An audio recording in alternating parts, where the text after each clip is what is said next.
old you are, I remember the day Anwar Sadat was assassinated as if it was yesterday, but obviously it's not the same for your generation. So I think I'm one of the millions of Egyptians who were born in the 80s, and therefore we never saw Mubarak, any president, except Mubarak. And I think I remember feeling very bitter about it as a young Egyptian man before the revolution unseated Mubarak, and I felt like this is funny. Actually, this is getting to a point of being funny, not just repressive or brutal, but not seeing any other president except one guy in power for 30 years is by any measure a corruption in itself and indication of the very fragile and corruptive state of affairs in the country.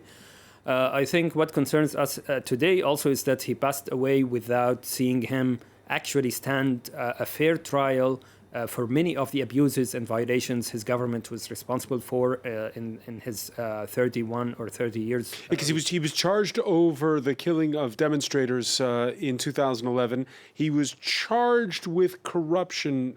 So he got only one final guilty sentence from a court for 3 years sentence for embezzlement in the presidential palaces. But when it comes to killing protesters or torture crimes and so on, he was never found guilty in a final court verdict, and all the initial guilty verdicts were overturned, notably and very indicative of the situation. This happened after Sisi came to power, and the statement that we saw today from the president and also from the leadership, the commandship of the armed forces, also tell us that they are still perceiving him as a national hero. They don't think of him as someone who corrupted the country or someone who had led Egypt to the state it suffers now, actually, because Mubarak's legacy is not just about civil and political rights, but actually you would see millions of Egyptians on social media talking about how he left the country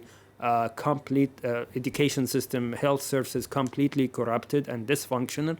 And I think but you've heard our other guests and our correspondents saying there are some who say, yeah, it was bad, but it's worse today. Absolutely, it's worse today in, I think, all aspects, or the majority of aspects. When you talk about economic aspects or civil and political rights, people have right to be nostalgic in some sense, but I think also people don't have the chance to express themselves freely, so you never find this discussion happening freely in any kind of mainstream media in Egypt, and that also is very indicative of the current state of affairs. All right, we talked about domestic reactions. Let's look at a few foreign